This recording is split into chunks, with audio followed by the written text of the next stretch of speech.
അമേരിക്കയിലെ എൻ്റെ സഹോദരി സഹോദരന്മാരെ തുടർന്ന് പറയാൻ അദ്ദേഹത്തിന് സാധിച്ചില്ല. അത്രയും ആവേശപൂർണമായിരുന്നു ശ്രോതാക്കളുടെ കരഘോഷം. പിന്നീട് ഹൃദയത്തിൽ നിന്ന് വാക്കുകൾ ഒഴുകാൻ തുടങ്ങി. വിവേകാനന്ദൻ തുടർന്നു. നിങ്ങൾ നൽകിയ ഊഷ്മളവും ഹൃദ്യവുമായ സ്വീകരണത്തിന് നന്ദി പറയുമ്പോൾ എൻ്റെ ഹൃദയം ആഹ്ലാദത്താൽ നിറയുന്നു. ലോകത്തിലെ ഏറ്റവും പൗരാണികമായ കൃഷി പരമ്പരയുടെ പേരിൽ ഞാൻ നിങ്ങൾക്ക് നന്ദി പറയട്ടെ. എല്ലാ മതങ്ങളുടെയും മാതാവിൻ്റെ പേരിൽ ഞാൻ നന്ദി പറയുന്നു. എല്ലാ മതങ്ങളും സത്യമെന്ന നിലയിൽ സ്വീകരിക്കുന്നതിൽ ഞങ്ങൾ വിശ്വസിക്കുന്നു. ലോകത്തെ സർവ്വമതങ്ങളിലേക്കും പീഡിതർക്കും ശരണാർത്ഥികൾക്കും അഭയമരളിയ ജനതയെന്നതിൽ ഞങ്ങൾ അഭിമാനിക്കുന്നു. മതസമ്മേളന വേദിയിലെ പ്രസംഗത്തിൽ സ്വാമി വിവേകാനന്ദൻ ഒരു കഥ പറഞ്ഞു. പണ്ട് കിണറ്റിൽ ഒരു തവള പാർത്തിരുന്നു. ഒരുപാട് കാലമായി കിണറ്റിൽ തന്നെയാണ് അതിൻ്റെ താമസം. അത് ജനിച്ചതും വളർന്നതും അവിടെ തന്നെയായിരുന്നു.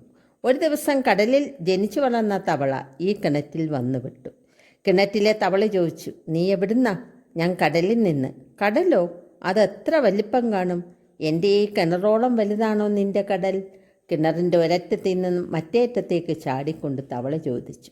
കടലിൽ നിന്ന് വന്ന തവളയ്ക്ക് ചിരി വന്നു. എൻ്റെ ചങ്ങാതി, ഈ ചെറുകിണർ എവിടെ? കടലെവിടെ? കിണറ്റിലെ തവള ഒരു ചാട്ടവും കൂടി ചാടി ചോദിച്ചു, ഇത്രയും വലുതാണോ നിൻ്റെ കടൽ? നീ എന്ത് വിഡ്ഢിത്തമാണ് പറയുന്നത്? കടലിൻ്റെ ദൂരം അളക്കാൻ പറ്റാത്തത്ര വലുതാണ്. കിണറ്റിലെ തവളയ്ക്ക് വിശ്വാസം വന്നില്ല. അത് പറഞ്ഞു, നീ നുണയനാണ്.